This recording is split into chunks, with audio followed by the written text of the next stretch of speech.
अस्सलाम वालेकुम, आप देख रहे हैं इनसाइड पाकिस्तान। मैं हूं मोहम्मद ज़फ़ीर। नवाज शरीफ की वतन वापसी तैयारियां रोज पर और वतन वापसी का सफ़र भी शुरू हो चुका है। 21 अक्टूबर को पाकिस्तान वतन वापस आ रहे हैं और अब देखना यह है कि उनकी वतन वापसी के हवाले से बहुत सारी बातें भी हो रही थी और ख़ास तौर पे मुस्लिम लीग नून की तरफ से जो इस्तकबालिया कैंप्स हैं, तैयारियां हैं, वो रोज पे हैं और इत्तेहादी जमातें जो PDM का हिस्सा थी वो कुछ नाला नज़र आ रही थी। शहबाज शरीफ साहब की मौलाना फजल रहमान साहब के साथ मुलाकात हुई और उस मुलाकात के बाद अब ये फैसला किया गया है कि मशावरत से आगे बढ़ेंगे। तो बज़ाहिर तो ये लग रहा है कि मामला जो है वो बेहतरी की तरफ जाएगा और आगे मज़ीद कोई इत्तेहाद भी हो सकता है दोनों बड़ी जमातों और ख़ास तौर पे बाकी जो PDM की जमात हैं उनके दरमियान भी। पाकिस्तान पीपल्स पार्टी अभी भी तहफ़्फ़ुज़ात का शिकार है। उनको लग रहा है कि शायद इलेक्शंस जो हैं वो उसमें उनको लेवल प्लेइंग फील्ड नहीं मिल रही और जिसकी वजह से वो गिले शिकवे पिछले कई दिनों से करते हुए नज़र आ रहे हैं, ख़ास तौर पे मुस्लिम लीग नून से। तो अब देखना यह है कि ये सारा अमल आगे कैसे बढ़ेगा, सियासी तौर पे ये मामला कैसे तय पाएंगे। और दूसरी तरफ से जो सबसे बड़ी चीज़ है, मियां साहब की वतन वापसी को मुस्लिम लीग नून अपना ये बयानिया करार दे रही है कि माशी तौर पे हम बहुत बेहतरी की तरफ जाएंगे और नए दौर का आगाज़ होगा। आज मरियम बीबी भी फरमा रही थी कि आइंदा 5 साल में मुल्क को माशी नाकाबिले तस्खीर बनाएंगे। वो रेफरेंस दे रही थी जिस तरह एटमी ताकत हमने एटम बम का धमाके करके इस मुल्क को नाकाबिले तस्खीर बनाया था, इसी तरह हम माशी तौर पे भी इस एटमी ताकत बनाने के बाद हम माशी ताकत भी बनाएंगे। और इससे पहले एशिया टाइगर और इस तरह की बातें भी हो चुकी हैं। देखना यह है कि ये सब कैसे मुमकिन होगा। माशी तौर पे इस वक्त मुल्क वाकई में दलदल में है। और दूसरी तरफ जो सुप्रीम कोर्ट का प्रेसिडेंट प्रोसीजर एक्ट था उसको बाकायदा कानून करार दे दिया है और अब इसके ऊपर चूँकि बड़ी उम्मीदें लगाई जा रही थी, ये टेक्निकली मुस्लिम लीग नून या जो जैसे जहांगीर तरीन साहब हैं, नवाज शरीफ साहब हैं, उनको कितना सपोर्ट करेगा नहीं करेगा, इसके ऊपर भी बात करेंगे, कानूनी राय भी लेंगे। और अगर हम इस वक्त मुर्तज़ा सोलंकी जो वज़ीर इत्तलात हैं, निगरान वज़ीर इत्तलात, वो कह रहे हैं कि जी अभी नहीं लगता कि नवाज शरीफ को कोई बड़ा रिलीफ मिलेगा।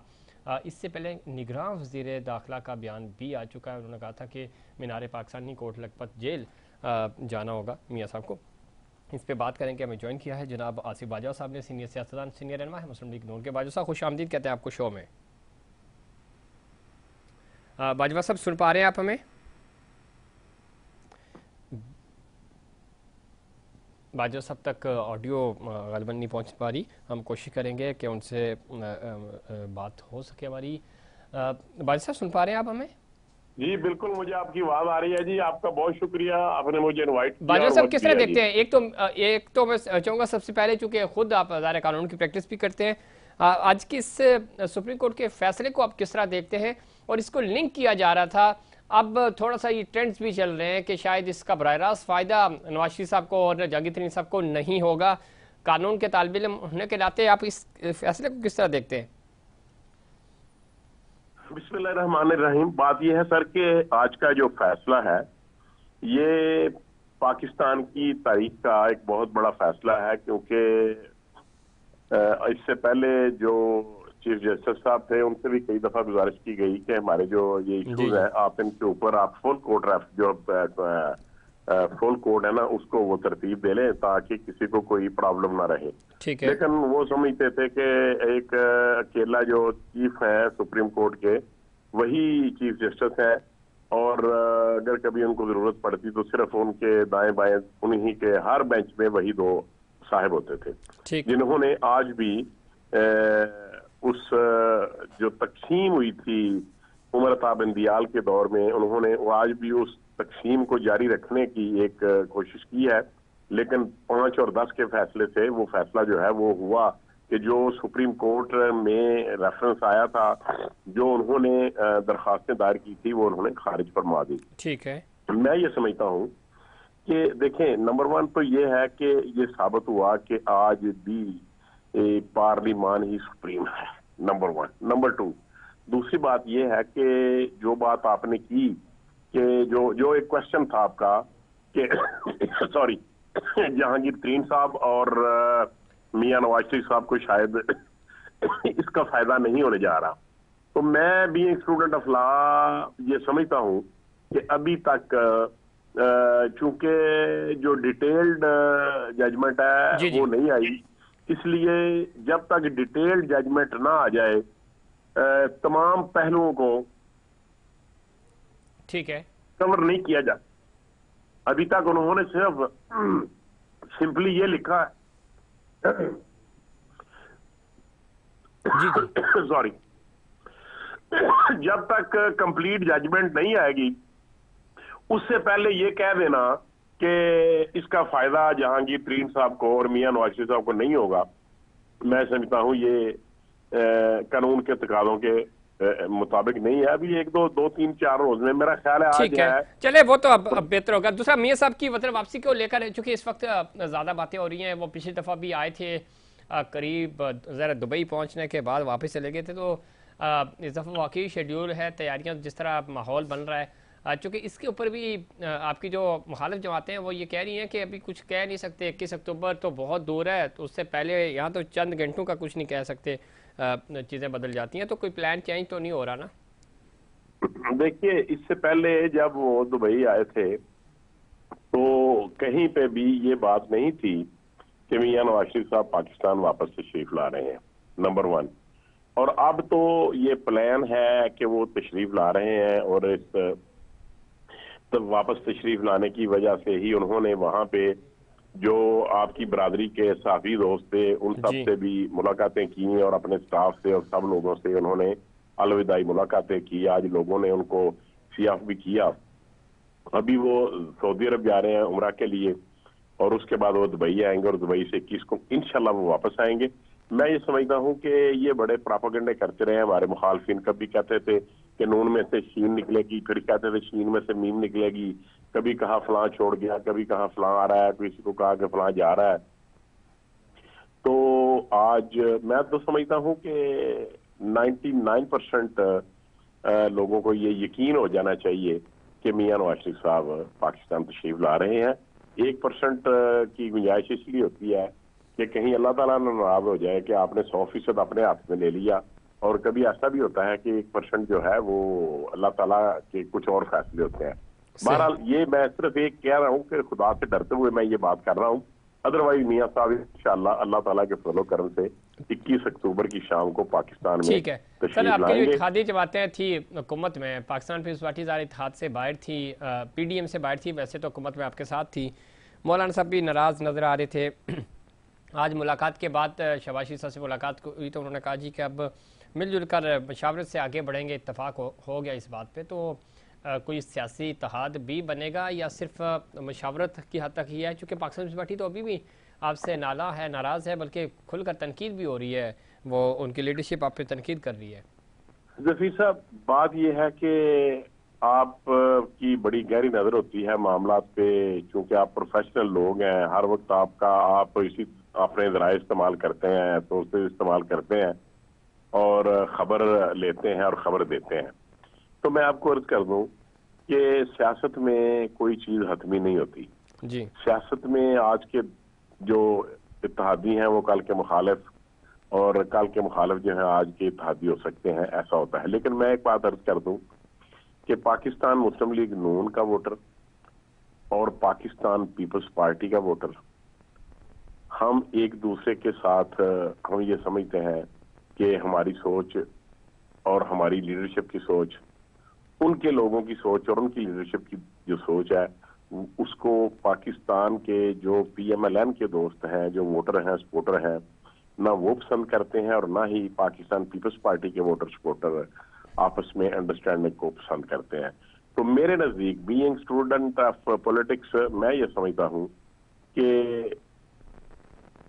बहुत कम चांसेस हैं कि हम मिलकर इलेक्शन लड़ें। हम यकीनी तौर पे एक दूसरे के खिलाफ इलेक्शन लड़ेंगे, और हम एक दूसरे के खिलाफ जो हमारे रिकॉर्ड की बातें होंगी वो हम करेंगे। इलेक्शंस एक दूसरे के खिलाफ ही ज़ाहिर लड़े जाते हैं। इवन हमने देखा पाकिस्तान में सगे भाई भी एक दूसरे के खिलाफ इलेक्शन लड़ते हुए नज़र आए। लेकिन ये जो जिस तरह का माहौल बनाया जाता है, फिर जिस तरह की बातें की जाती हैं सियासी तौर पे, आप खुद ज़रा सियासत का हिस्सा हैं, क्या वजह है कि हम इस हद तक गिर जाते हैं? आपने बिलो द बेल्ट नहीं जाना होता, आप इख्तलाफात देखिए, करें, हाँ, नजरियाती इख्तलाफात होने चाहिए, बिल्कुल, होते भी हैं। बिल्कुल। जी जी। ये आपने बहुत खूबसूरत बात की कि बिलो द बेल्ट नहीं जाना चाहिए। और मैं आपको अर्ज कर दूं कि मुझे भी चाहिए कि मैं किसी की सिर्फ नेगेटिव बात को ना लूं। देखिए, मैं एक बात को बहुत अप्रिशिएट करता हूं कि पाकिस्तान पीपल्स पार्टी के जो चेयरमैन हैं मिस्टर बिलावल जरदारी भुट्टो साहब, उन्होंने जब आखिरी स्पीच दी, बीइंग एमएनए और बीइंग फॉरेन मिनिस्टर, तो उन्होंने आखिरी स्पीच में ये कहा कि अपने वालिद साहब से कहा कि आप हमें क्या लेसन देके जा रहे हैं। जी जी। और उन्होंने कहा, मियां नवाज शरीफ साहब, आप मरियम बीबी को क्या लेसन देके जा रहे हैं? क्या हमने 90s वाली पुरानी सियासत करनी है जी कि या हमने हमने मुल्क के लिए सियासत करनी है, या जाती? बड़ी खूबसूरत बातें की, वो रिकॉर्ड का हिस्सा है। तो मैं तो उनकी इन बातों को अप्रिशिएट करता हूं, लेकिन वही बिलावल भुट्टो जरदारी साहब जो है, उनके जो मशीर थे, जो उनको तकरीरें लिख के देते होंगे, या उन्होंने कहा कि ये तो आपने बात कर दी, और इस बात को जो दानिश्वर किस्म के लोग थे, जो सीनियर और सीजन पॉलिटिशियंस थे, उन्होंने अप्रिशिएट भी किया। लेकिन आपका वोटर जो है, पाकिस्तान पीपल्स पार्टी का जो वोटर है, वो इस बात को एक्सेप्ट नहीं करता और इस बात को लाइक नहीं करता। लिहाजा आप आइंदा से ऐसी स्टेटमेंट ना दें। और उसके बाद उन्होंने अपना पैंतरा बदला और जो मुखालफत की बातें थी, जो एक दूसरे को नागवार गुजरती हैं, वो उन्होंने करना शुरू कर दी। लेकिन अदरवाइज अगर आप देखें तो मैं ये समझता हूं कि सियासत में भी ये कोई जरूरी नहीं है कि आप मुखालफीन के जो है वो उनकी कमजोरियों को, कोताहियों को हाईलाइट करें। उसके बारक साहब ये भी कर सकते हैं कि आप अपनी जो डिलीवरेंस है, आपने जो खिदमात सार अंजाम दी हैं, जी जी। आपकी पार्टी ने जो खिदमात सार अंजाम दी हैं, आप उनको भी हाईलाइट कर सकते हैं। और हमें अपनी पार्टी के मैनिफेस्टो को लेके आगे चलना चाहिए, ना कि हम अपनी अपोजिशन को या अपने मुखालफीन की जो कमजोरियां हैं उनको ठीक है। हाईलाइट करें। मैं भाई ये साहब, ये समझता तो हूं। बात आपकी ठीक है, इसके ऊपर बात होनी भी चाहिए, और पॉलिटिकल पार्टी से नहीं करती पॉइंट स्कोरिंग, और फिर थोड़ा सा माहौल बनाने के लिए जो हमारे यहाँ इस तरह की ज़बान इस्तेमाल की जाती है, बदकिस्मती से माजी में होती भी रही, नहीं होनी चाहिए। थोड़े से हमें इथिक्स का मुजाहरा करना चाहिए। दूसरी तरफ बार बार ये बातें हो रही हैं, निगरान जो हुकूमत होती है, बाजवा साहब जितना हम समझते हैं या हमने पढ़ा है, वो डे टू डे अफेयर्स देख रहे होते हैं। उनका उनका काम नहीं होता कि पॉलिटिकली कुछ स्टेटमेंट्स दें। इससे पहले भी निगरान वज़ीर दाखिला की स्टेटमेंट भी आ चुकी है। आज मुर्तज़ा सोलंकी साहब काशिफ अब्बासी साहब को इंटरव्यू दे रहे थे, जो निगरान वज़ीर इत्तलात हैं, वो भी उनकी स्टेटमेंट भी है कि नवाज शरीफ साहब को फौरी तौर पे कोई रिलीफ नहीं मिलने वाला। तो इससे पहले निगरान वज़ीर आज़म भी ये बात कह चुके हैं कि चेयरमैन पीटीआई को वो हों या ना हों, उनसे उनके होने से कोई इलेक्शन में फ़र्क नहीं पड़ेगा, माजी में ये चीज़ें होती रही हैं। तो ये देखिए, इस तरह के बयानात, निगरान हुकूमत तो ज़ाहिर है पॉलिटिकली तो वो तो एक होता है ना कि आपने न्यूट्रल रहना होता है। तो इस तरह की स्टेटमेंट्स क्यों आ रही हैं और मुतवातिर आ रही हैं? इससे पहले निगरान वज़ीर दाखिला की भी आ चुकी है कि मियाँ साहब मीनार पाकिस्तान नहीं बल्कि वो कोट लखपत जेल की तैयारी करें। देखिए, मैं ये समझता हूं कि एक फिक्रा मैं बोलने जा रहा हूं जिसको आज कहते हैं कि फ्रीडम ऑफ स्पीच। ये फ्रीडम ऑफ स्पीच है, आप किसी के ऊपर पाबंदी नहीं लगा सकते, किसी को मना नहीं कर सकते। लेकिन उसके बारक्स आप देखें कि आज दुनिया न्यूज पे क्या नाम है, वो प्राइम मिनिस्टर ऑफ पाकिस्तान जो है, वो एक इंटरव्यू दे रहे थे शाहिद साहब को। तो वो उन्होंने क्वेश्चन किया कि चेयरमैन पीटीए के मुतल्लक जी। तो उन्होंने उसका जवाब दिया कि देखें, ये मामला जो है ये तो अदालत जो है वो सेटल करेगी, और जो भी अदालत सेटल करेगी हम उसके अल्टीमेटली, किसी को चाहे वो पसंद हो या ना पसंद हो, वो हम उसके मानने के पाबंद है। ठीक है। उसका कोई अदर अल्टरनेट रास्ता नहीं है। तो मैं ये समझता हूँ कि जिन दो लोगों को आपने रेफर किया है, उनकी हरगिज उनको ये स्टेटमेंट उनकी देनी नहीं बनती। उनका काम था कि ये हमारा काम नहीं है, वी आर केयर टेकर। जी बिल्कुल। और ये अदालत का काम है। वो ये देखें, अगर कोई वजीर दाखिला है तो वो मियां साहब को या किसी और को वो बगैर अदालत के हुक्म के तो गिरफ्तार नहीं कर सकते। जी। और अगर अदालत उनको हुक्म दे दे कि आपने इनको गिरफ्तार नहीं करना, या अदालत हमें प्रोटेक्टिव बेल ग्रांट करती है, तो फिर वो कहाँ जाएंगे और अपनी स्टेटमेंट को कहाँ पे जाके उसका तो उसकी कोई दूसरा रीजन नहीं बाजवा रह साहब, जाएगी स्टेटमेंट उनकी। से उनका डोमेन नहीं है ना, अगर तो डोमेन हो उनका उनके पास। डोमेन नहीं है, जी उनका डोमेन नहीं है। देखिए, मैं सख्त बात नहीं करता। इससे पहले राणा सनाउल्लाह साहब ने इसी तरीके के एक बयान को उन्होंने जरा बड़ा क्लैरिफाई किया था, और उसके बाद जो साहब थे जिन्होंने कुछ स्टेटमेंट दी थी, तो the gentleman withdraw his statement ठीक। Very soon. ठीक है ना ठीक। जी आपको? जी तो जी ऐसा नहीं बिल्कुल। करना चाहिए। अल्फाज का चुनाव बेहतरीन होना चाहिए। ऐसी बात नहीं सर करनी बिल्कुल चाहिए कि ठीक कह रहे हैं आपको आप, ये एक होना घंटे चाहिए, के और बाद इससे विथड्रॉ इससे करना मामला कंट्रोवर्शियल होते भी नहीं है अभी। चाहिए। Yes, of course. बाजवा साहब, वेलकम कैसा होगा, तैयारियां कैसी हैं? बाज़ाहिर तो जो एक दो शोज़ हुए आपके बड़े अच्छे थे, फिर आप प्लान चेंज किया गया कि छोटे मोटे शोज़ नहीं करने, आप भरपूर तैयारी फोकस रखना है 21 अक्टूबर के हवाले से। तो कितना बड़ा क्राउड होगा, कितना बड़ा इस्तकबाल होगा ये, किस तरह प्लान किया जा रहा है इसको? देखिए, जहां तक मियां साहब को वेलकम करने का दिन है, जो हमारा वोटर है, जो हमारा हमारा सपोर्टर है, जो लोग मियां साहब के चाहने वाले हैं, तो मैं ये समझता हूं कि हमारे ऊपर ये लोग समझते हैं कि टीवी के ऊपर बैठ के ये कहना जी हर एमपी को या हर एमएनए को इतने हजार आदमी की लाने के लिए कहा गया है, और इस तरह होगा और ये होगा। देखिए, यकीन कीजिए आप मेरी बात पे जकीर साहब, जी लोग हमें खुद आके कहते हैं कि आप हमें बताएं जी कि प्लान क्या है, कितने बजे रवाना होना है, कहाँ से हमने रवाना होना है।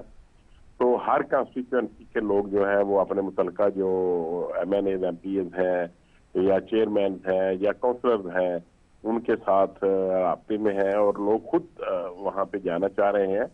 और इसकी मिसालें मौजूद हैं। इससे पहले भी जब पाकिस्तान पीपल्स पार्टी की सरबराह कराची में तशरीफ लाई थी, तो उस वक्त आपको पता है कि लोग पंजाब से भी गए थे, जी केपी बिल्कुल। से भी गए थे।